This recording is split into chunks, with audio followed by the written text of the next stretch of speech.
दादी माँ की 5 रुपए की स्वीट कॉर्न बिरयानी। बीजापुर नामक शहर में मीराबाई नाम की एक बूढ़ी औरत रहती थी।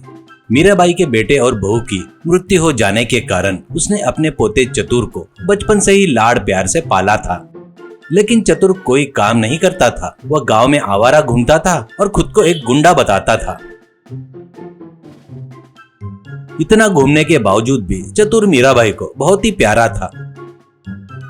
चतुर का चंदू नाम का एक दोस्त था जो हमेशा चतुर की तारीफ करता था। एक दिन चतुर और चंदू ऐसे सड़क पर चल रहे थे जहां कुछ लोग काम कर रहे थे। चतुर उनके बीच में जाकर कुल्हाड़ी फेंकता है। उसे देखकर वो लोग डर जाते हैं कि चतुर आ रहा है। फिर चतुर उस कुल्हाड़ी को उठाता है और आगे बढ़ जाता है। तो चंदू कहता है, अरे भाई, इस कुल्हाड़ी को ले जाने की बजाय गिल्ली डंडा लेकर चले तो अच्छा होता है। कहते ही इस पर चतुर कहता है, ठीक है भाई, अगर तुम कहते हो तो वैसा ही सही है। ऐसा कहते ही वो दोनों आगे बढ़ जाते हैं। एक आदमी उन्हें देखकर झुककर प्रणाम करता है। यह देखकर चतुर कहता है, ओ झुककर प्रणाम करेगा, मुझे झुकना पड़ेगा, झुकेगा नहीं साला। ऐसा कहते ही वो आदमी कहता है, अरे भैया, मैंने तो सिर्फ झुककर प्रणाम किया है। कहते ही चतुर कहता है, वही तो गलती है तेरी इतनी हिम्मत कि तू मुझे झुकाएगा।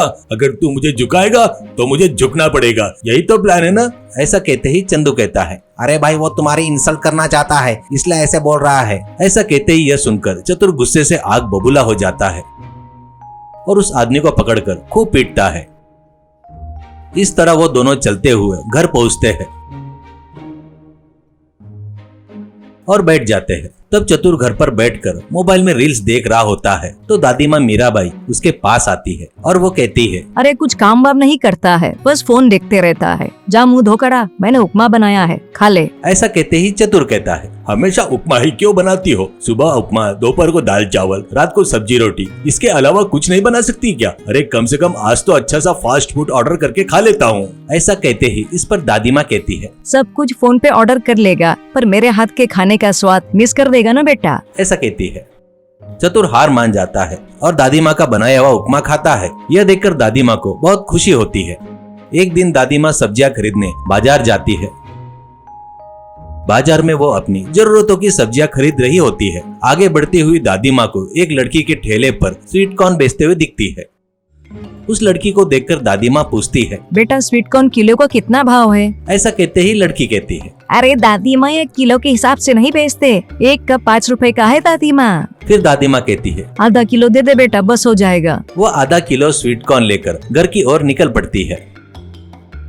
घर पर पोता मोबाइल में रील्स देख रहा होता है। वो दादी माँ से कहता है, अरे दादी माँ, मुझे खाने में रोटी दाल नहीं चाहिए, बल्कि कुछ नया बनाकर खिलाओ। ऐसा कहते ही दादी माँ सोचने लगती है, अभी की अभी क्या बनाऊं? वो सोचती है बिरयानी बनाने के लिए चिकन या मटन चाहिए। ऐसे ही सोचते सोचते उसे एक आइडिया आता है। वो तुरंत रसोई में जाती है और गैस पर एक बर्तन रखती है।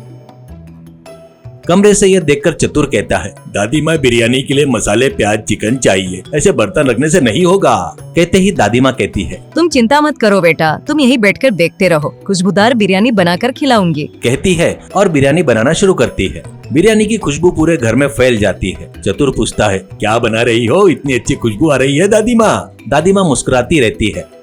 तभी चतुर का दोस्त चंदू वहाँ पर आता है और कहता है, अरे वाह, ये कैसी खुशबू है, इतनी जबरदस्त। क्या कुछ नया खाना बनाया है क्या दादी माँ? ऐसा कहते ही फिर दादी माँ कहती है, पहले स्वाद तो चखो, फिर अपनी राय बताना। ऐसा कहकर स्वीट कॉर्न बिरयानी लेकर उनके पास आती है। वो दोनों बिरयानी का एक निवाला अपने मुंह में रखते हैं और वो कहते हैं, अरे माँ, क्या स्वाद है, थोड़ा तीखा, थोड़ा मीठा और साथ में बिरयानी का स्वाद। ऐसा कहते ही चतुर कहता है, हाँ दादी माँ, बहुत बढ़िया बनाया है। ऐसा कहते ही दादी माँ कहती है, यही तो है बेटा, यही दादी का तरीका है, कम खर्च में पौष्टिक बिरयानी। कहते ही चंदू कहता है, दादी माँ, अगर हम 5 रुपए में स्वीट कॉर्न बिरयानी बेचेंगे तो हमें बहुत मुनाफा होगा और गाँव में लोगों को 5 रुपए में अच्छी बिरयानी भी मिल जाएगी। ऐसा कहता है। मीराबाई को यह बात बहुत सही लगती है। 5 रुपए की बिरयानी। इसके बाद गांव में जहां कॉलेज के बच्चे बस पकड़ते थे, वहां पर 5 रुपए का स्वीट कॉर्न बिरयानी बेचना शुरू कर देते हैं। एक लड़की उसे खाकर कहती है, यह मीठी बिरयानी है दादी, चिकन बिरयानी से भी अच्छी है। ऐसा कहती है। एक लड़का कहता है, मैंने आज तक जितनी बिरयानी खाई है उनमें सबसे सिंपल, सुपर और स्मार्ट बिरयानी यही है। ऐसा कहता है। दादी माँ कहती है, यह पेट भरने वाली नहीं बल्कि मन को खुश करने वाली है बेटा। ऐसा कहते ही एक और लड़का कहता है, 5 रुपए में इतना स्वाद। ऐसा कहता है। इस तरह 5 रुपए की स्वीट कॉर्न बिरयानी उस गांव में बहुत मशहूर हो जाती है। एक दिन शहर से एक छोटा रिपोर्टर वहां पर आता है। वह दादी माँ के पास जाकर पूछता है, अरे दादी माँ, आप 5 रुपए में बिरयानी बेचती है यहाँ पर, सच है क्या? कहते ही दादी माँ कहती है, हाँ बेटा, यह पैसा कमाने के लिए नहीं बल्कि खुशियाँ बांटने के लिए है। ऐसा कहती है। तो रिपोर्टर कहता है, बहुत बढ़िया सोच है दादी, इतने सारे कॉलेज के छात्रों की भूख मिटाने के लिए आपको धन्यवाद। ऐसा कहकर वो दादी माँ पर एक आर्टिकल लिखता है। वह खबर पूरे गांव में फैल जाती है। मीराबाई भी बहुत खुश होती है। चतुर यह देखकर कहता है, दादी माँ, आपकी बिरयानी की वजह से पूरा गांव खुश है। ऐसा कहता है। दादी माँ, हाँ बेटा, यह खुशी सबसे बड़ी कमाई है। ऐसा कहती है। चतुर, लेकिन 5 रुपए में मुनाफा तो नहीं होगा ना दादी? कहते ही दादी, मुनाफा खुशी में है बेटा। इस तरह दादी माँ की 5 रुपए की स्वीट कॉर्न बिरयानी खूब पैसा कमाने लगती है। अब चतुर भी आवारागर्दी छोड़कर दादी माँ के पास काम करने लगता है। बहुत खुशी से जिंदगी जी रही थी।